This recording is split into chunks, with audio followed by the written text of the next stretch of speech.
नमस्कार दोस्तों, कैसे हैं आप सब। तो आप लोगों का स्वागत है केम एजुकेशन वाई यूट्यूब चैनल पे। ठीक है, तो जैसा कि हम लास्ट लेक्चर में आपको दे चुके हैं, क्या एकदम कंप्लीट आईयूपीएससी नोमेनक्लेचर दिए हैं। कोऑर्डिनेशन कंपाउंड का जो क्लास 12 में हमेशा एग्जाम में आता रहता है, एकदम बेसिक से लेकर एडवांस तरीके आपको उस पर क्वेश्चन भी करवाए जबरदस्त। आप उसको देख लीजिएगा।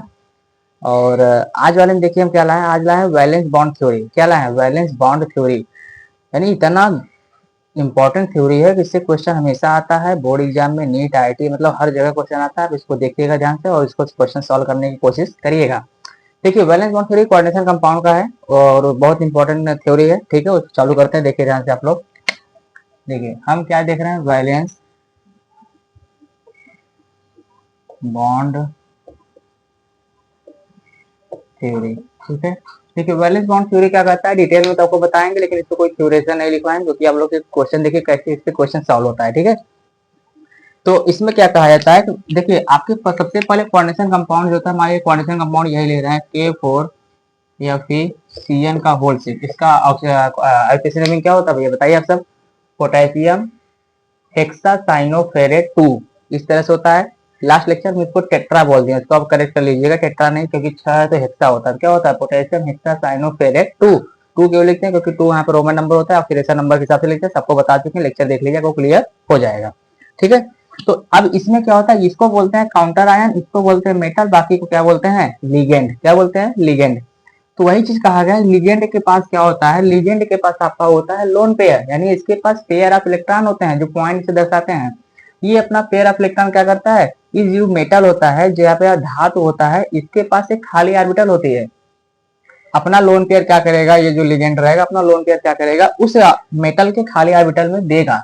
अब क्यों देता है? क्योंकि देगा तभी देख क्या बनाएगा, एक बॉन्ड बना। उस बॉन्ड को क्या बोलते हैं? कोऑर्डिनेट बॉन्ड बोलते हैं। ठीक है, तो जितना कोऑर्डिनेशन नंबर रहेगा उतना इसके पास खाली ऑर्बिटल होना चाहिए। जितना कोऑर्डिनेशन नंबर उतना खाली ऑर्बिटल इसके पास होना चाहिए। यानी सिंपल समझिए कि जितना कोऑर्डिनेशन नंबर रहेगा उतना मेटल क्या करेगा, अपना खाली ऑर्बिटल देगा उसमें लोन पेयर भरने के लिए। तो वही चीज कहा गया है। मान लीजिए आपके पास मेटल है। ठीक है, क्या है? मेटल है। अब मेटल के पास मान लीजिए इस तरीके से क्या है, एक ऑर्बिटल है, खाली ऑर्बिटल, और यहाँ पे क्या है, लिगेंड है। और लिगेंड के पास क्या है, लिगेंड के पास लोन पेयर है। अब क्या करेगा, ये लोन पेयर अपना क्या करेगा, इस मेटल को देगा। ये लोन पेयर क्या करेगा, अपना इस मेटल को देगा। अब यहाँ अपना लोन पेयर दे रहा है, और लोन पेयर जब देगा इन दोनों के बीच में क्या बन गया, एक बॉन्ड बन गया। यानी मेटल यहाँ पे, लिगेंड यहाँ पर, इन दोनों के बीच में क्या बन गया, बॉन्ड बन गया। तो वही चीज बोला गया, मेटल और लिगेंड के बीच में क्या बनता है, बॉन्ड बनता है। तो ये जो बॉन्ड है, इसी बॉन्ड को क्या बोलते हैं, कोऑर्डिनेट बॉन्ड। या तो इसका नाम होता है जिसको बोलते हैं डेटिव बॉन्ड। क्या बोलेंगे? Dative bond. क्लियर हुआ? यहीं से शुरुआत हुआ कोऑर्डिनेट बॉन्ड का। यानी क्या करेगा, अगर एक ही तरफ से शेयरिंग हो रहा है तो वहां पे बनेगा कोऑर्डिनेट बॉन्ड। दोनों तरफ से शेयरिंग होता है बोलते हैं कोवैलेंट बॉन्ड। वो तो केमिकल बॉन्डिंग चैप्टर में देखेंगे। क्या होता है, अगर अपना लोन पेयर क्या करेगा भैया, इसके पास जो लोन पेयर लिगेंड के पास, लिगेंड अपना लोन पेयर क्या करेगा, इसको देगा मेटल को, और उन दोनों के बीच में शेयरिंग होता है तो क्या बनता है, कोऑर्डिनेट बॉन्ड बनेगा, जिसको डेटिव बॉन्ड भी बोलते हैं। इसको हम नोट कर लीजिए।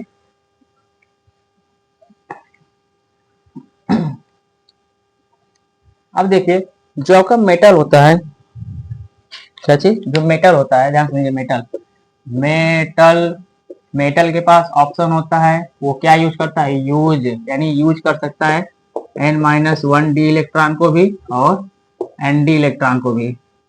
यानी सिंपल तरीका आप कर सकते हैं, N-1 D electron. N-1 D electron का मतलब क्या होता है भैया, समझिएगा। N-1 डी इलेक्ट्रॉन और उसके बाद Ns एंड Np, यहाँ पे Nd Ns Np, इस तरीके से इलेक्ट्रॉन आपके यूज कर सकते हैं। और इसके पास चांस होता है। चांस कहने का मतलब क्या है कि यानी जो डी ब्लॉक का ऑर्बिटल होता है, क्योंकि मेटल जो कोऑर्डिनेशन कंपाउंड में जो मेटल लगते हैं, मेटल अक्सर किसके होते हैं, डी ब्लॉक के होते हैं। तो डी ब्लॉक के पास डी ब्लॉक की ऑर्बिटल होनी चाहिए। यानी मेटल क्या करेगा, अपना दो तरह से यूज कर सकता है। मेटल का मान लीजिए, मेटल का ऑक्सीडेशन नंबर कुछ भी होगा, देखिए क्या करेगा, यूज करेगा दो, N-1 डी NS NP। इसका मतलब क्या है, अगर डी ब्लॉक का उससे एक कम ऑर्बिटल यूज करेगा तो उसको बोलेंगे इनर ऑर्बिटल। अभी बेसिक समझिए, इसके बाद आपको समझाएंगे, क्लियर समझिए। इसको क्या बोलेंगे, इनर ऑर्बिटल। अगर अपने सेम का यूज कर रहा है, उसी ऑर्बिटल का नंबर इलेक्ट्रॉन सेल यूज कर रहा है, उसको बोलेंगे आउटर ऑर्बिटल। क्लियर हुआ? और इसको बोलते हैं लो स्पिन कॉम्प्लेक्स। क्या बोलेंगे, लो स्पिन, या इसको इधर समझिए क्या बोलेंगे, इनर ऑर्बिटल और आउटर ऑर्बिटल। क्लियर हुआ? आप इसको भी नोट कर लीजिए, बाकी इसको डस्ट करते हैं। अब देखिए, अगर कोऑर्डिनेशन नंबर, जितने कोऑर्डिनेशन नंबर रहेंगे उतना लोन पेयर अपना लिगेंड क्या करेगा, मेटल को देगा। अब समझिए, यहाँ पे लिख रहे हैं कोऑर्डिनेशन नंबर, यहाँ पे लिख रहे हैं हाइब्रिडाइजेशन। हाइब्रिडाइजेशन क्या होता है भैया, अभी बता चुके हैं। ठीक है, आप सर्च करिए यूट्यूब पे हाइब्रिडाइजेशन बाय विशाल चौरसिया या हाइब्रिडाइजेशन बाय केमिफिकेशन, आ जाएगा, उसको क्लियर देख लीजिए, आपको क्लियर हो जाएगा हाइब्रिडेशन होता क्या है। मान लीजिए अगर कोऑर्डिनेशन नंबर अगर आपके 4 हैं, क्या है, 4 हैं, तो वहां पे जो स्ट्रक्चर बने उसको बोलते हैं टेट्रा। यहाँ पे जो हाइब्रिडाइजेशन होगा, यहाँ पे क्या लिखे हैं, ज्योमेट्री लिख रहे हैं। देखिए, अगर कोऑर्डिनेशन नंबर 4 है तो हाइब्रिडाइजेशन क्या होगा, sp3 होगा। क्या होगा, sp3 होगा। और ज्योमेट्री क्या बनेगा, यहाँ पे ज्योमेट्री बनता है टेट्राहेड्रल। ठीक है, अगर कोऑर्डिनेशन नंबर 4 ही है और हाइब्रिडाइजेशन इसके sp3 के बदले क्या होते हैं, dsp2 होते हैं, तो यहाँ पे ज्योमेट्री क्या बनता है, ज्योमेट्री बनता है स्क्वायर प्लेनर। क्या बनेगा, स्क्वायर प्लेनर। क्योंकि आपको सिलेबस में सिर्फ 2 ही देखना है, कोऑर्डिनेशन नंबर 4 का, कोऑर्डिनेशन नंबर 6 का। ठीक, 4 तो हो गए, कभी कभार कोऑर्डिनेशन नंबर 6 होता है, यहाँ पे बनता है आपका sp3d2। क्या बनेगा, sp3d2। और यहाँ पे बनता है ऑक्टाहेड्रल। और ऑक्टाहेड्रल कैसे बनता है, ऑक्टाहेड्रल बनता है आउटर। और अगर मान लीजिए 6 है, तो अगर उसका हाइब्रिडेशन मान लीजिए आपका d2 sp3 आया, तो यहाँ पे बनता है ऑक्टाहेड्रल इनर यूज करते हैं। क्या यूज करते हैं, इनर।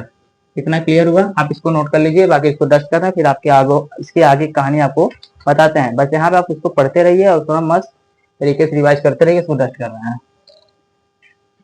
देखिए, अभी बेसिक क्लियर कर रहे हैं, उसके बाद आपको जो क्वेश्चन कराएंगे तो बहुत मजा आए क्वेश्चन में।